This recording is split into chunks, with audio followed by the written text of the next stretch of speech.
मैं प्रदीप सोनी, वरिष्ठ अध्यापक, कक्षा 10वीं सामाजिक विज्ञान विषय हेतु आप सभी का आपके अपने यूट्यूब चैनल पर हार्दिक स्वागत करता हूं। प्रिय विद्यार्थियों, आज का हमारा टॉपिक होगा राष्ट्रीय आय। राष्ट्रीय आय से संबंधित एक वीडियो मैं पहले भी अपलोड कर चुका हूं, जिसमें हमने राष्ट्रीय आय की परिभाषा को बड़े डिटेल से समझा था, उदाहरण से समझा था। आज हम राष्ट्रीय आय की परिभाषा का रिवीजन करेंगे। दूसरा हमारा अध्ययन का बिंदु होगा सकल घरेलू उत्पाद, इसके बारे में विस्तार से जानेंगे। तीसरा हमारा बिंदु होगा सकल राष्ट्रीय उत्पाद, इसके अर्थ को समझेंगे और सकल घरेलू उत्पाद और राष्ट्रीय उत्पाद में क्या अंतर होता है, इसको विस्तार से जानेंगे। और हमारा अंतिम बिंदु होगा राष्ट्रीय आय की गणना। भारत में राष्ट्रीय आय के इतिहास की गणना के इतिहास के बारे में समझेंगे। चलो स्टार्ट करते हैं। सबसे पहला हमारा बिंदु है राष्ट्रीय आय की परिभाषा। प्रिय विद्यार्थियों, उत्पादन के साधनों को मुख्य रूप से 4 भागों में बांटा गया है: भूमि, श्रम, पूंजी एवं साहस। ये सारे उत्पादन के साधन मिलकर वस्तु और सेवाओं का निर्माण करते हैं, लेकिन राष्ट्रीय आय में केवल अंतिम वस्तु और सेवाओं को ही शामिल किया जाता है। चूँकि ये सारे उत्पादन के साधन मिलकर वस्तु और सेवाओं को उत्पादन करते हैं, इसलिए इनको उत्पादन के साधन कहा जाता है। फिर अंतिम वस्तु और सेवाओं को मौद्रिक मूल्य में बदल दिया जाता है और उस मौद्रिक मूल्य को उत्पादन के साधनों को प्रतिफल के रूप में वितरित कर दिया जाता है, जैसे कि भूमि को लगान, श्रम को मजदूरी या वेतन, पूंजी को ब्याज और साहस को लाभ। प्रिय विद्यार्थियों, पहले भी एक विद्यार्थी ने पूछा कि इसको मौद्रिक मूल्य में क्यों बदला जाता है। पहले कारण कि राष्ट्रीय आय की गणना मौद्रिक मूल्य में होती है। दूसरा कारण कि हम कोई भी कार्य करते हैं तो उस कार्य को करने के पीछे हमें प्रतिफल की आशा रहती है कि हमें उस कार्य को करने से कुछ मिलेगा। जैसे कि तुम अच्छी पढ़ाई कर रहे हो तो तुम्हारी इच्छा है, तुम्हारा वो प्रतिफल प्राप्त करने की इच्छा है कि हमारे अच्छे अंक आएँ। इसी प्रकार से उत्पादन के साधन मिलकर कोई वस्तु सेवाओं का निर्माण करते हैं तो उसके पीछे उनका लक्ष्य होता है प्रतिफल, कि उस वस्तु सेवा के निर्माण से उनको कुछ प्रतिफल प्राप्त हो, उनके लक्ष्य प्राप्ति हो। तो उसी क्रम में अंतिम वस्तु और सेवाओं को मौद्रिक मूल्य में बदला जाता है। क्यों बदला जाता है? पहला कारण यही है कि बहुत सारी वस्तुएं ऐसी होती हैं जिसको विभाजित नहीं किया जा सकता। जैसे कि एक उदाहरण दें कि इन 4 साधनों ने मिलकर एक ट्यूबलाइट बनाई। अब उस ट्यूबलाइट को इन 4 साधनों में कैसे वितरित किया जाए? अगर उस ट्यूबलाइट के 4 बराबर भाग करके इन साधनों को दे दिया जाए तो वो ट्यूबलाइट इनके लिए उपयोगी नहीं रहेगी, वो तो अनुपयोगी हो जाएगी। और दूसरा कारण ये भी है कि जो भी वस्तु इन्होंने बनाई, हो सकता है प्रतिफल के रूप में उत्पादन के साधन उस वस्तु को प्राप्त करना नहीं चाहते हो। अतः अर्थव्यवस्था में इस समस्या का समाधान करने के लिए अंतिम वस्तु सेवा को मौद्रिक मूल्य में बदल लिया जाता है।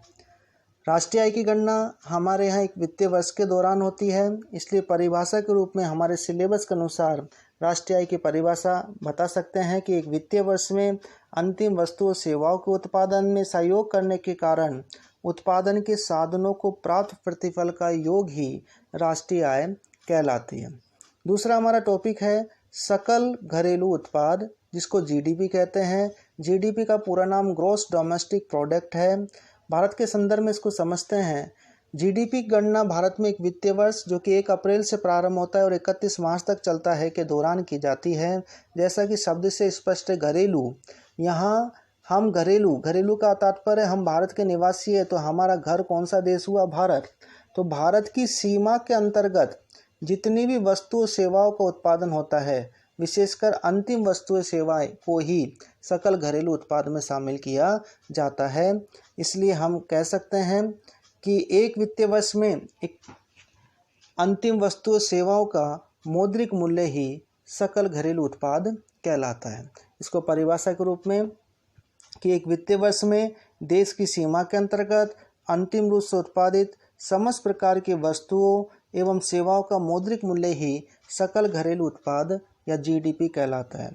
हमारा अगला अध्ययन का बिंदु था सकल राष्ट्रीय उत्पाद, जिसको जीएनपी कहते हैं।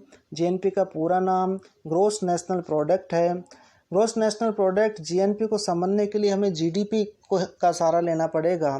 भारत के संदर्भ में इसको समझते हैं, बहुत ज़्यादा अंतर नहीं है कि भारत के बहुत सारे लोग विदेशों में रहते हैं और वहाँ कोई कार्य करते हैं और उस कार्य को करने से आय प्राप्त करते हैं, इसलिए यहाँ लिखा है विदेशों में रह रहे भारतीय द्वारा प्राप्त आय। जो आय उनको मिलती है उस आय को भारत में भेज दिया जाता है। इसी प्रकार से बहुत सारे ऐसे विदेशी लोग हैं जो भारत में रह रहे हैं और भारत में रहकर आय प्राप्त कर रहे हैं। जिस प्रकार से विदेशों में रह रहे भारतीय लोगों के द्वारा प्राप्त आय को अपने देश भारत में भेज दिया जाता है, उसी प्रकार से जो विदेशी भारत में रह रहे हैं वो अपनी आय को स्वयं के देश में भेज देते हैं। अतः जीएनपी ज्ञात करने के लिए हम सकल घरेलू उत्पाद में विदेशों में रह रहे भारतीय द्वारा प्राप्त आय को जोड़ लेते हैं। विदेशों में रह रहे भारतीय द्वारा प्राप्त आय को क्यों जोड़ा जाता है? क्योंकि ये सारी आय को कहाँ बेचते हैं? भारत में बेचते हैं। और जो इनका योग आता है उस योग में से भारत में रह रहे विदेशियों द्वारा प्राप्त आय को घटा दिया जाता है। क्यों? क्योंकि ये अपनी आय को अपने देश में भेज देते हैं। इसको एक उदाहरण से समझते हैं। मान लीजिए हमारा सकल घरेलू उत्पाद 1000 रुपये है, विदेशों में रह रहे भारतीयों द्वारा प्राप्त आय 500 रुपये है, तो इन दोनों का योग हुआ 1500 रुपये और भारत में रह रहे विदेशियों द्वारा प्राप्त आय है 200 रुपये। इस प्रकार से हमारा जीएनपी आया 1300 रुपये। अतः परिभाषा के रूप में बता सकते हैं जीएनपी की गणना भी एक वित्तीय वर्ष में होती है। अतः परिभाषा के रूप में एक वित्तीय वर्ष में यदि सकल घरेलू उत्पाद में विदेशों से प्राप्त आय को जोड़ दिया जाए तथा प्राप्त योग में से विदेशियों द्वारा प्राप्त आय को घटाने पर प्राप्त प्रतिफल ही सकल राष्ट्रीय उत्पाद या जीएनपी कहलाता है। हमारा अगला अध्ययन का बिंदु प्रति व्यक्ति आय है। प्रति व्यक्ति आय भारत के संदर्भ में समझे तो प्रति व्यक्ति आय निकालने के लिए 2 चीज़ों की आवश्यकता होती है। पहला कुल आय, उस देश की कुल आय, और कुल जनसंख्या, उस देश की या उस क्षेत्र की कुल जनसंख्या।